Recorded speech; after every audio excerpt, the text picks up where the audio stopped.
New challenge. Let's see if I can do this video in under 10 minutes. Let's go.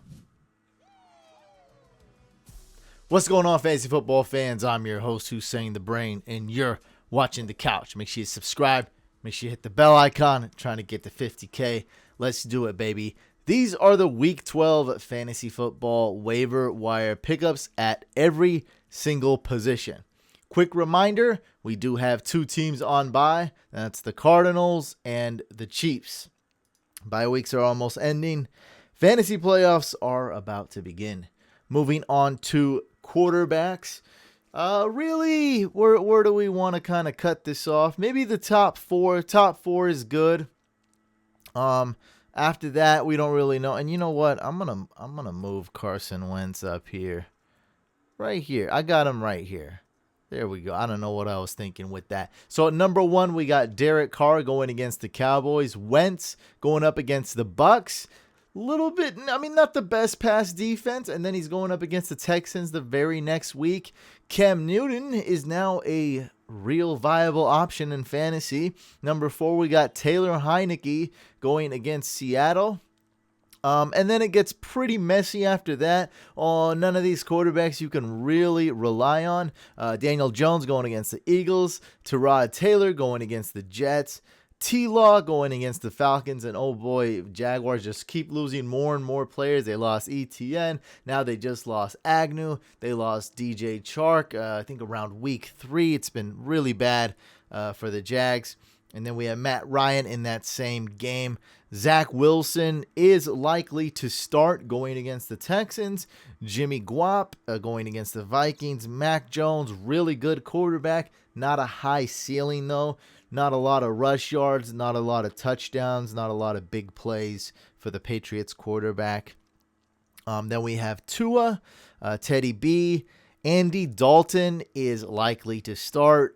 He's going to start, and I believe this game is the Thanksgiving game against the Lions, and then we got Big Ben going against the Bengals. That's it for the quarterbacks.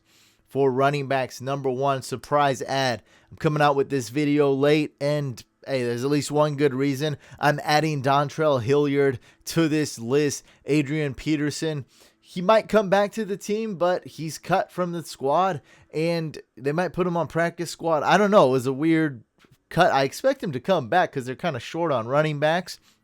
But who knows? Dontrell Hilliard could kind of be replacing Adrian Peterson and Jeremy McNichols at the same time. I don't know what's quite going on. Now, I don't love this pickup, especially if McNichols comes back. But with AP being out of the picture, at least temporarily, I do love Hilliard. I like that he's getting some carries and that he's getting a ton of targets. It means something for sure.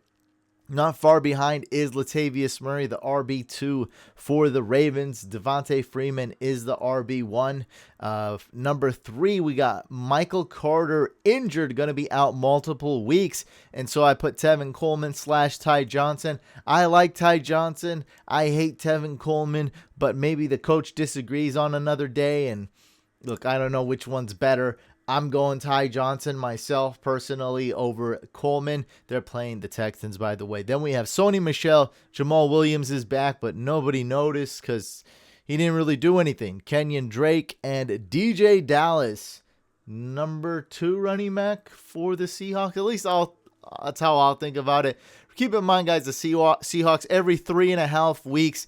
This running back rotation totem pole switches, and we can't really predict it. People actually added Travis Homer last week, but DJ Dallas he's always looked pretty good. Probably can't handle a lot of carries, can't be a workhorse or anything, but I think he's one of the better backs right now in that backfield. Chris Carson is out for the season. Alex Collins kind of fell off a little bit the past couple weeks, and Rashad Penny's hurt yet again. A lot of injuries to that backfield. For wide receivers, with Zach Wilson back in the picture, Elijah Moore romance is kind of ending, kind of dwindling. So actually these first 4 names are actually really close. So number 1, we got Elijah Moore of the Jets. I probably said Elijah Mitchell because I say that name too many times on videos. I meant Elijah Moore. I don't know. Maybe I got it right. I meant Elijah Moore, Jets wide receiver. Number 2, Kadarius Toney. No more Jason Garrett. Number 3, Marvin Jones. He's now the number 1 wide receiver for the Jaguars, as he should have been. But due to unfortunate injuries, now he's truly the number 1 option for the Jags, at least at wide receiver. Number 4, Russell Gage, number 1 wide receiver for the Falcons. And number 5, we got MVS. Number 6, Laviska. Number 7, T.Y. Hilton. And in deep leagues, we have Cedric Wilson and Marquise Goodwin. Slight chance CeeDee Lamb plays this week, but he really, I'd say probably out, but there is a chance that CeeDee does suit up. For tight ends, we have a very short list, and don't make fun of me because I put Dan Arnold on this list. Number 1, we got Logan Thomas, the Wolverine, who's coming back this week or likely to come back this week. Number 2, we got Gerald Everett, keeps getting more and more targets as the season goes along. And number 3, we got Dan Arnold. Even though he put up a huge goose egg this last week, I'm not off the Dan Arnold hype train. Matter of fact, this is going to be a great pick in DFS. This is going to be one of those boom pow, I started Dan Arnold, I'm so risky, and it's actually going to work out. Good matchup. Really nobody else to throw the ball to here. Dan Arnold's going to get at least 4 or 5 targets this game. Minimum. Defenses. At least we got some good ones. So I'd say about, well, it's really hard. The top 2 are fairly elite, and then there's some pretty good options. It's kind of tough to predict after those 2. So the number 1 option is going to be the Bears D. This is going to be a low-scoring game. Good chance, very good chance Jared Goff comes back, but might not be even a huge boost for the Lions offense. And I guess there's a small chance Tim Doyle plays. Regardless, Lions, not a good team. And the Bears should be running the ball a lot. And this is going to result in a low-scoring game, a lot of clock control, slow game. And I just don't see the Lions having a chance to put up a lot of points. So it might be boring. There might not be a lot of splash plays for the Bears. Can't really predict those too much, though. They are missing a lot of key players, the Bears defense, that is. Still, they are number 1. Number 2, we have a more risky selection here. Ravens defense going against the Browns. Can you really picture the Browns putting up a lot of points either? I don't think their offense can put up a lot of points. I really don't. I don't think they'll be able to do that. I don't. I mean, other than Nick Chubb and the possibility of Kareem Hunt coming back this week, I always was saying week 12 is a good target for him to come back, hoping he does for my Instagram Experts League. Other than those running backs, the running game, I don't see the Browns putting up a lot of points, so Ravens D at number 2. Cowboys D's playing surprisingly well this year. They didn't play great against the Chiefs, but they played pretty good, surprisingly good. They kept the Chiefs in check relatively, so I do like the Cowboys D. Raiders are unraveling just a little bit. I'm not saying that they're complete trash or anything, but any hopes they had of being a really good team or an elite team or Derek Carr being an elite quarterback are pretty much out the window. They're just trying to get some wins and squeeze by and survive now at this point. Things have kind of changed with their coach gone and Henry Ruggs gone. It's been too much for them. And, we see this with the Raiders from time to time. So although they're not a bad team, they're not that great either. And the Cowboys D is a formidable defense if you can't find a better option, like if you don't have the Patriots D or an elite option this week.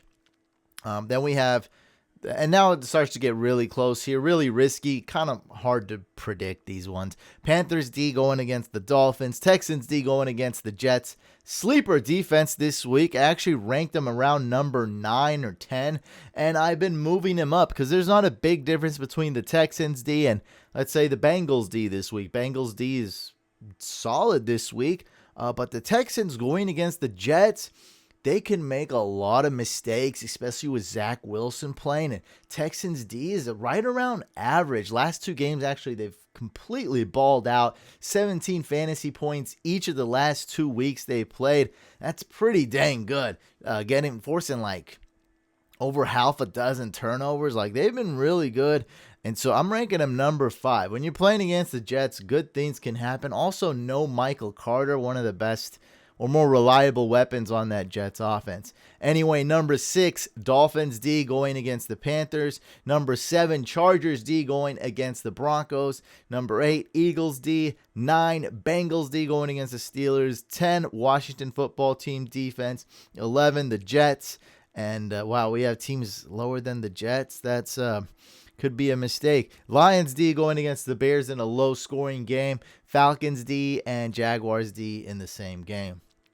For kickers, this one's also much tougher to predict this week. A lot of closer games, a lot more unpredictable games. A lot of things are unraveling right now in the NFL. Playoff picture is solidifying. Well, at least it's not a motion liquid. It's not that fluid anymore. I'll put it like that. It's going to start solidifying really soon. Playoff picture is coming to life. Couple teams already out of it. Couple teams already kind of locked in there.